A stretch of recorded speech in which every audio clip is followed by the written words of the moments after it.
But I hope that you do recognize that in the past, your state has been an absolute disaster on elections.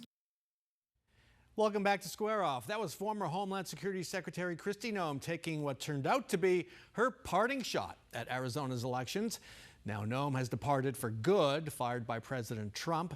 So why was Noem canned? And looking ahead, what, if anything, will change under the president's pick for the next DHS secretary? Our politics panel steps in. Christine Jones, an attorney and former Republican candidate for governor and Congress, and Roy Herrera, an election law attorney at the firm of Herrera Arellano and a lawyer for Democratic elected officials. Welcome back to Square Off. Thanks for having us. Good morning. Kristi Noem was overseeing the top item on the president's agenda, mass deportations. Christine, why was she fired? Well, look, I think Washington loves to focus on chaos and things like that, and the president gets to pick his own panel, right? He gets to pick his own people. I think she was fired because Trump loves a good story, and he has generally improved the situation at the border, and she became a distraction. The $400 million or $200 million or whatever it was she spent doing her promo video, probably not the best life choice in a Trump administration where he's the only one that gets good press. So I think it's a combination of those things. And was it also a combination of her saying the president okayed this spending on this advertising campaign? So, I mean, I'd like to believe that she was fired because, and then there's a whole laundry list, I think, of egregious things that the Department of Homeland Security has done, whether it be murdering American citizens or violating the constitutional rights of American citizens, or even things like the fact that she killed her own dog.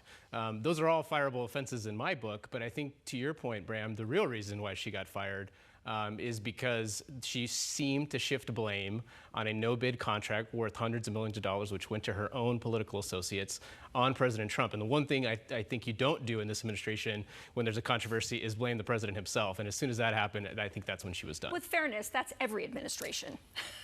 Don't point the finger at the boss, right? But again, the contrast, though, with an ad versus what DHS and ICE have done. There was a remarkable moment, a Senate committee hearing, where you had Republican senators, Tillis and was it not Cassidy, the Louisiana guy who likes to play Kennedy, likes to play Mr. Cornpone, just going after her relentlessly. Yeah, that's a bad look, obviously, for her. Kennedy, by the way, is so entertaining and so fun to watch. He's just for general purposes. But if you're taking off people like John Kennedy, no relation to the other family, and he's not supporting you, he's among the most conservative members of the caucus, your days are numbered.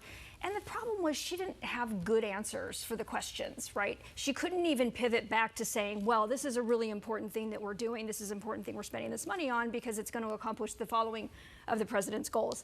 And I'm sorry I'm giving Roy's talking points here, but I just can't defend, the spending there. And so it's probably right. It's probably right that she's gone. So Oklahoma Senator Mark Wayne Mullen will be the president's nominee. I'm not sure whether he's been formally nominated yet to take over DHS.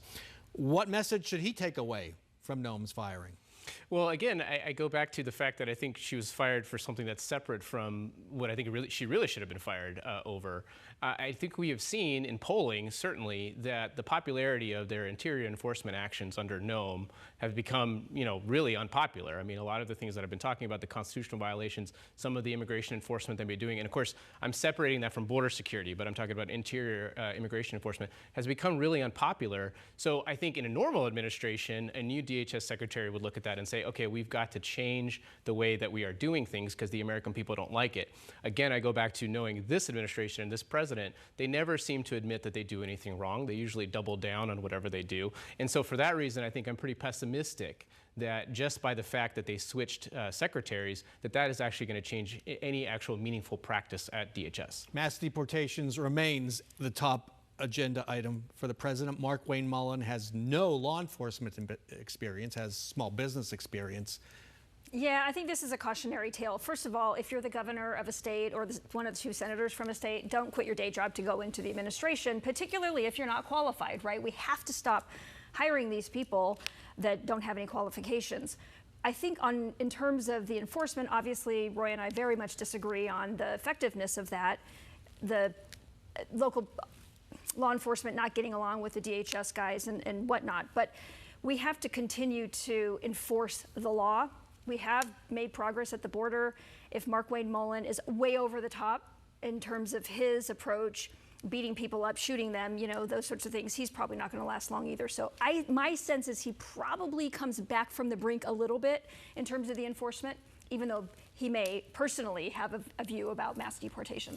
Two interesting biographical notes. Mullen is an enrolled member of the Cherokee Nation, so this will be So who remarkable. has better authority to say, like, I'm a native here, you guys got to get off my property than him? Well, be careful. You might start looking at All of us, everybody. yeah, right. Also a former MMA fighter who challenged a Teamster to a fight in the middle of a Senate hearing. I'm sure you've seen that could be a good that hearing. video. Let's move on to President Trump's war in Iran. Will it be a drag on Republican and or Democratic candidates on the ballot in the fall? Well, I think it'll absolutely be a drag on Republican candidates. I think this war has already proven and will continue to prove to be unpopular to the American people because I think most Americans are going to view this war as completely unnecessary. And I think we've seen shifting rationale from this president on why we're there. He has not given us a clear plan or set of objectives of what he wants to accomplish. And I think with Americans, on a day-to-day basis dealing with, the rising cost of living, whether it be housing, whether it be medical costs or gas, they're going to look at, this war as completely unnecessary. And I think anyone who is lockstep with the president on this war, which continues to get messier by the day, is going to be unpopular with Arizonans and, of course, the American people. Crude oil prices are up 50% since January. It looks like they will keep going up. I wonder about the Republican primary for governor. Andy Biggs and David Schweikert have both been war powers people in the past, believing Congress should have that right to declare war. Now they're kind of hedging. How does that play out with the Republican base in the primary? I think there's no easy answer to this, Bram. As a military family, obviously, we're very, very mixed on this because nobody wants Iran to have a nuclear weapon. If you've read Annie Jacobson's book, Nuclear War, you understand these aren't actually war weapons. These are actually annihilation tools, and you shoot one and everybody, the entire human race, goes away. So we have to prevent that.